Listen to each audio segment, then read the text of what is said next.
அதாவது வாழ்க்கையில் வந்து என்ன சொல்கிறேன்னு எனக்கு தெரில மொத்தத்தில். செவனின்னு தூங்கிட்டு இருந்தேன்ப்பா. இங்கே வருங்க, ஒரு கோடு தெரியுதா? இந்தா இதில் ஒரு கோடு. இப்போ இதில் 2 பக்கம் ரத்தம் இருந்துச்சு. தூங்கிட்டு இருக்கிறவனை பஞ்சு மிட்டாய் வேணும்னு சொல்லி கேட்டு எழுப்பி விட்டான். பஞ்சு மிட்டாயை வாங்கி கொடுக்க போனேன். அதில் ஒரு காத்தாடி இருந்துச்சுப்பா, சின்ன பிள்ளைங்க விட்ற காத்தாடி. அதை வாங்கி கொடுத்தேன். அதை வாங்கிட்டு வந்துட்டு பஞ்சு மிட்டாயும் தின்னுட்டு ரூமுக்குள்ளே இருந்து காத்தாடி விட்டாவியே. தூங்கிட்டு இருந்தவனுக்கு ஒரு வெட்டு இப்படி ஒழுக்குன்னு. இப்போ அந்த காத்தாடி இப்போ வந்து அதில் விட்டாவியெல்லாம் அதில் நின்று விளாண்டுட்டு அதில் வந்து மேலே மாட்டிக்கிட்டான் அந்த இதில். இப்போ அதில் கம்ப வச்சு எடுத்துகிட்ருக்காவிய. இப்போ ஒரு புள்ள பற்றி 1 வருஷம் கூட ஆகலை.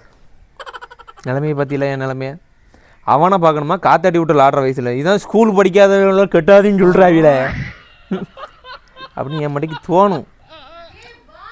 இந்த வரேன், இந்த பச்சை மட்டை எடுத்துகிட்டு உரிக்கணும். உனக்கு இழுக்கிற இழுப்புலாம் இன்றைக்கி இருக்குது. என்னத்தை சொல்கிறீ என்ன? ஒரு புள்ள பத்த மாதிரியே நடக்கிறாவா? இவளுக்கு தாலி கட்டினது பேர் விதட்டி குத்துக்களுக்கு தாலி கட்டி குடும்பம் நடத்திடலாம் போலுக்கு.